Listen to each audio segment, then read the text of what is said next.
A very good morning to my channel. This is UGC Education Paper 2.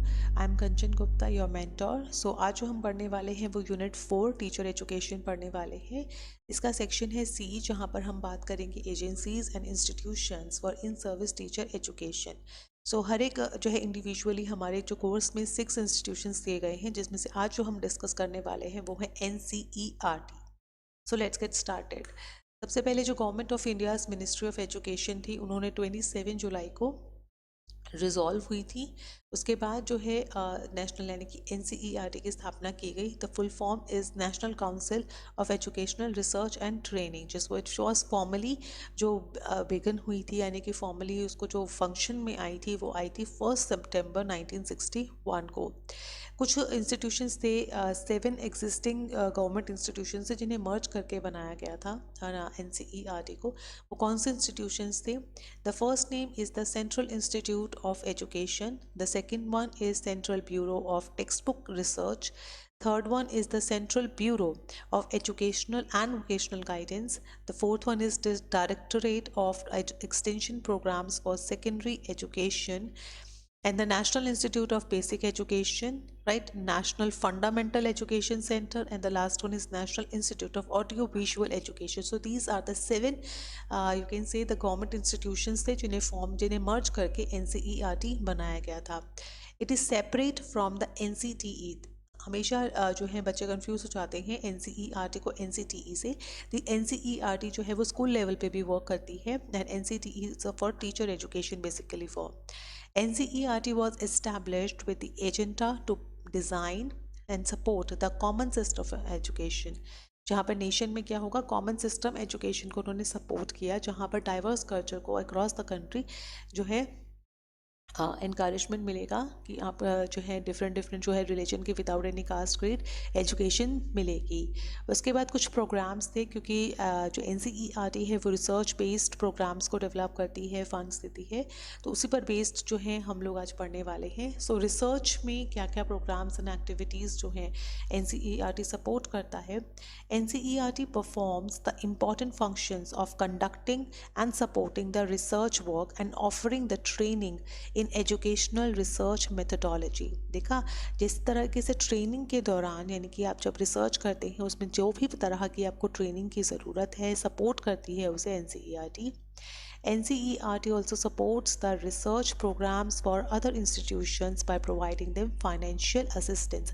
कई जो institutions होते हैं उनके पास रिसर्च के लिए फंड्स नहीं होते हैं, तो वो NCERT से जाके अप्लाई कर सकते हैं. वो आपको जो है फाइनेंशियल असिस्टेंस, अगर आपका टॉपिक ठीक है, अगर जो है आपका प्रोग्राम जो कोर्स आप करना चाहते हैं वो सही है, तो आपको ज़रूर वो फाइनेंशियली असिस्ट करेंगे और अकेडमिकली गाइडेंस भी देंगे. Assistance is given to the scholars for publication of their PhD thesis. क्या करते हैं, जो रिसर्चर्स होते हैं उनको उनकी PhD और थीसिस में हेल्प करते हैं. Research fellowship are offered to encourage the studies in school education to create the pool of competent research workers. जो अगर टीचर्स मीनवाइल काम करना चाहती हैं, मीनवाइल रिसर्च वर्क करना चाहती हैं, उनको भी ये हेल्प करते हैं, एनकरेजमेंट देते हैं. उसके बाद डेवलपमेंट है, यहाँ पे कुछ मेजर डेवलपमेंट एक्टिविटीज़ हैं जो कि NCERT ने की हैं. वो क्या हैं वो पढ़ते हैं. It includes the development and renewal of curricula and instructional material for various levels of school education and making them relevant to changing needs of the children and society. देखिए, बदलते हुए सोसाइटी में होने वाले चेंजेस के accordingly नई books को लाना, नई बुक्स को लॉन्च करना, उसके बाद कोर्सेज बनाना, ये सब किसका काम है? NCERT का. जो भी करिकुलम में रिन्यू डेवलपमेंट लानी है, जो भी इंस्ट्रक्शनल मटेरियल क्लासरूम में इंक्लूड करने हैं, ये सब कौन करता है? NCERT. The innovative developmental activities include the development of curriculum, instructional material, preschool हो चाहे वो formal या non-formal education हो, या vocationalization of education हो, या even teacher education हो. Teacher education से related भी अगर कोई curriculum में development हो तो कहीं ना कहीं NCERT help करता है. Developmental activities are also undertaken in the domains of educational technology. अब कोई भी टेक्नोलॉजी अगर आप क्लासरूम में इंक्लूड करते हैं, या कोई प्रोग्राम है, जो कोई चैनल आप स्टार्ट करना चाहते हैं, उन सब में भी हेल्प करता है, या कोई डिसेबल्ड या अदर स्पेशल ग्रुप्स के लिए प्रोग्राम्स बनाने हैं, कोर्सेज बनाने हैं, उन सब में भी कौन हेल्प करेगा? आपकी NCERT। ट्रेनिंग में किस तरीके से हेल्प करते हैं NCERT? चाहे वो प्री सर्विस हो या इन सर्विस ट्रेनिंग हो टीचर्स की, चाहे वो किसी भी लेवल पे हो, प्री प्राइमरी लेवल पे हो या एलिमेंट्री लेवल पे हो, सेकेंडरी लेवल पे हो, हायर सेकेंडरी लेवल पे हो, वोकेशनल एजुकेशन ET बेसिस पे हो, guidance and counselling, special education, इन सभी एरियाज़ में, चाहे वो प्री सर्विस ट्रेनिंग हो या इन सर्विस ट्रेनिंग हो, इन सभी ट्रेनिंग्स में NCERT हेल्प करती है। प्री सर्विस जो है, टीचर ट्रेनिंग एजुकेशन प्रोग्राम्स जो रीजनल इंस्टीट्यूट्स हैं उसमें आपको इनोवेटिव फीचर्स मिलेंगे, और जो रीजनल इंस्टीट्यूट्स ऑफ एजुकेशन है also undertake the training of की personnel of the states and state level institutions and training of teacher educators and in services teachers. तो जो रीजनल ऑफिस है, ठीक है, रीजनल जो इंस्टीट्यूट है, रीजनल इंस्टीट्यूट्स आपको पता ही है NCERT में है, वो आगे हम पढ़ेंगे अभी। तो रीजनल इंस्टीट्यूट्स में ट्रेनिंग दी जाती है, चाहे वो स्टेट लेवल पे हो, टीचर्स को दी जा रही हो, ट्रेनर्स को दी जा रही हो, इन सभी प्रोग्राम्स को रीजनल ऑफिस में किया जाता है। अब एक्सटेंशन से रिलेटेड जो है क्या NCERT के नॉर्म्स है, various departments of NIE or regional office हैं, ये नेशनल है, सीट्स हैं, PSSV है, are engaged in various ways. Constituents of NCERT work in close collaboration with the various agencies. NCERT अकेले इन सब चीज़ों को हैंडल नहीं करती है, उसने अपने काम को बांट दिया है, कुछ उसके रीजनल ऑफिस करते हैं, कुछ नेशनल ऑफिस करते हैं, तो ये कुछ सीट्स ऑफिस हैं, तो ये सब मिल के जो है एक्सटेंशन, ये मिल के कोर्सेज को डेवलप करते हैं। Several programs are organized in rural and backward areas in order to reach out the functionaries in these areas. जहाँ पर स्पेशल प्रॉब्लम्स एग्जिस्ट करती है, कुछ एरियाज होते हैं जहाँ पर एजुकेशन पहुँचना बहुत ही मुश्किल है, उन एरियाज तक एजुकेशन को पहुँचाना, अवेलेबल कराना बच्चों को, ये सब काम भी कौन करता है? NCERT। कुछ स्पेशल प्रोग्राम्स को ऑर्गेनाइज भी करता है, चाहे वो डिसएडवांटेज सेक्शंस के लिए हो, चाहे डाइवर्स लर्नर्स के लिए हो, इन सब के कौन हेल्प करेगा? NCERT। The extension program cover all states and union territories। ये सिर्फ एक ही स्टेट पे लिमिटेड नहीं है, ये सारे ही स्टेट्स में इसी तरीके से NCERT वर्क करती है। ऐसा नहीं है कि सिर्फ दिल्ली में ही वर्क करेगी, ये सारे स्टेट्स में वर्क करती है और यूनियन टेरिटरीज में भी ये वर्क करती है। नाउ इसकी पब्लिकेशंस है, बिकॉज आपको पता है NCERT की बुक्स छपती हैं और सारे ही जो है लेवल स्पेस को यूज़ किया जाता है। सो NCERT जो है publishes the text books for different school subjects, है ना, 1st to 12th की सारी बुक्स कौन पब्लिश करता है? NCERT। It also brings out the work books हैं, कुछ जो स्पेशल वर्क बुक्स होती हैं, हेल्प बुक्स होती हैं, टीचर्स के लिए गाइड होती है, सप्लीमेंट्री रीडर्स होते हैं, इन सब में भी रिसर्च रिपोर्ट्स होती हैं, ये सभी NCERT पब्लिश करता है। इसके एक्सेट्रा अगर आप देखेंगे, इंस्ट्रक्शनल मटेरियल्स किस तरीके से यूज़ करना है टीचर्स एडुकेटर्स को, या जो है टीचर ट्रेनीज़ होती हैं, इन सर्विस जो टीचर्स का करिकुलम प्रोग्राम्स होता है, वो सब कौन डेवलप करता है? NCERT। अच्छा, नेक्स्ट करते हैं, बहुत इंपॉर्टेंट है, NCERT कुछ 6 जर्नल्स को जो है पब्लिश करता है। वो जर्नल्स कौन कौन से हैं देखिए, 1 बाय 1 पढ़ते हैं हम लोग। और ये बात ध्यान रखिएगा, NCERT सिर्फ एक हिंदी या इंग्लिश लैंग्वेज में ही नहीं, और लैंग्वेजेस में भी वर्क करती है, ठीक है। The primary teacher is published both in, है ना, इंग्लिश एंड हिंदी दोनों ही लैंग्वेजेस पे जो है पब्लिश की जाती है, जिनका मेन जो मोटिव होता है वो होता है मीनिंगफुल, एंड जो रेलिवेंट एजुकेशनल इनपुट्स हैं वो सारी टीचर्स को अवेलेबल कराना, ताकि वो क्लासरूम में उसको यूज़ कर सकें।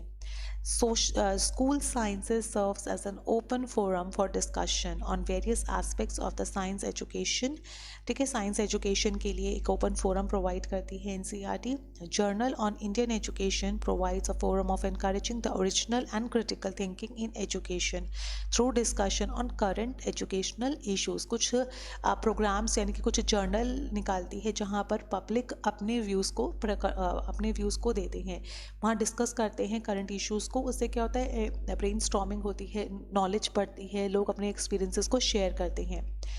इंडियन एजुकेशनल रिव्यू एक रिव्यू जो है जर्नल भी निकालती है, जहाँ पर रिसर्च आर्टिकल्स होते हैं, फोरम्स होते हैं, जहाँ पे रिसर्चर्स अपने जो है रिसर्चेस को लेआउट कर सकते हैं। उसके बाद है ये है भारतीय आधुनिक शिक्षा पब्लिश्ड इन हिंदी, एक आधुनिक शिक्षा एक जर्नल है, वो भी हिंदी में पब्लिश किया जाता है। वो provides a forum for encouraging the critical thinking in education.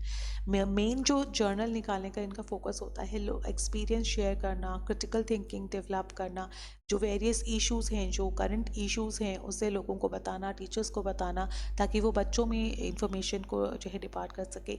सो इस तरीके से जो है जर्नल्स पब्लिश किए जाते हैं by the NCERT। Besides this a house journal जो है NCERT न्यूज़लेटर का, हिंदी इंग्लिश में तो आता ही है, जिसका नाम है शैक्षिक दर्पण, राइट। ये का एक जर्नल है जो निकलता रहता है, आप देखेंगे। चलिए, बहुत बढ़िया। नेक्स्ट चलते हैं, एक्सचेंज प्रोग्राम जो है एक्सचेंज प्रोग्राम्स भी NCERT मैनेज करता है। NCERT interacts with the international organization के साथ भी वर्क करती है, चाहे वो यूनेस्को हो, यूनिसेफ हो, UNDP हो, NFPA हो, द वर्ल्ड बैंक हो, इन सब के साथ जो है वो वर्क करती है।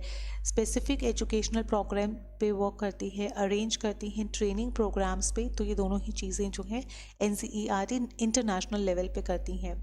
It is one of the associated centers of APEIT.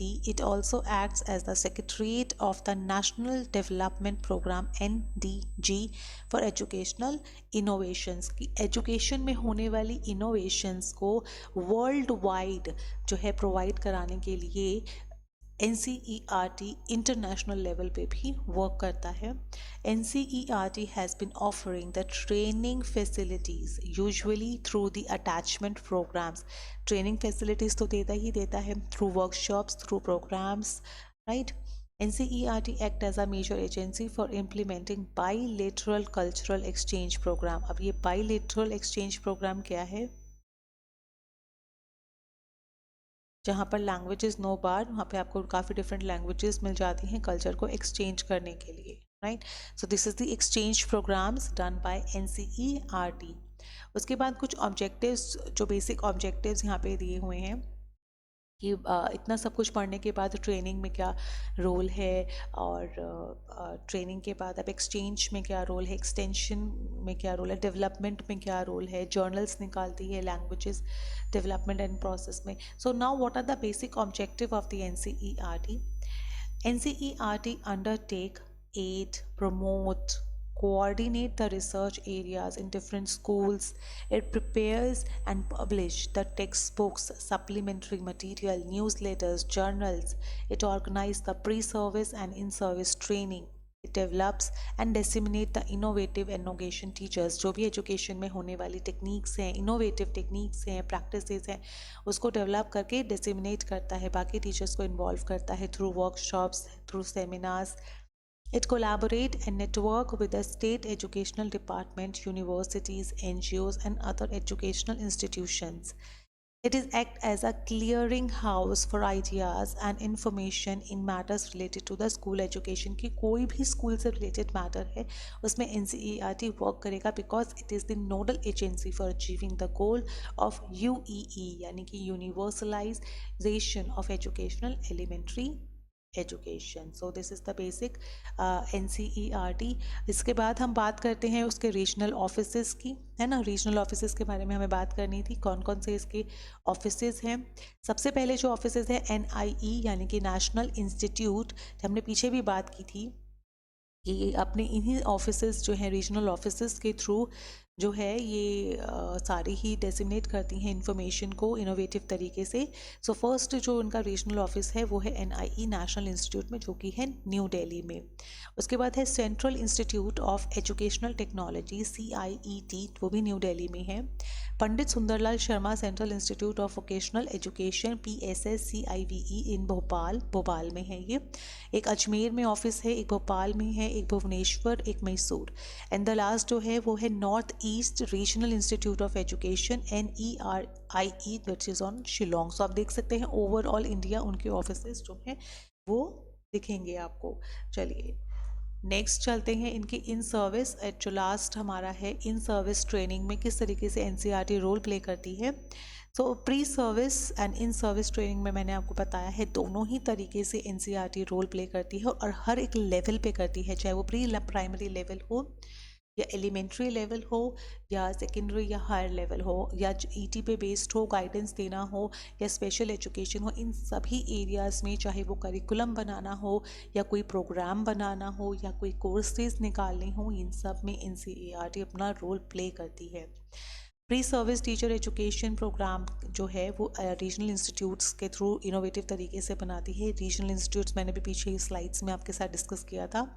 जो उनके रीजनल इंस्टीट्यूट्स हैं वो ट्रेनिंग प्रोग्राम प्रोवाइड्स करती हैं स्टेट लेवल पे, स्टेट लेवल इंस्टीट्यूशंस के साथ ट्रेनिंग प्रोग्राम्स के साथ। तो इस तरीके से जो है एनसीईआरटी प्री सर्विस हो चाहे इन सर्विस ट्रेनिंग हो टीचर्स की, उसमें हेल्प करती है।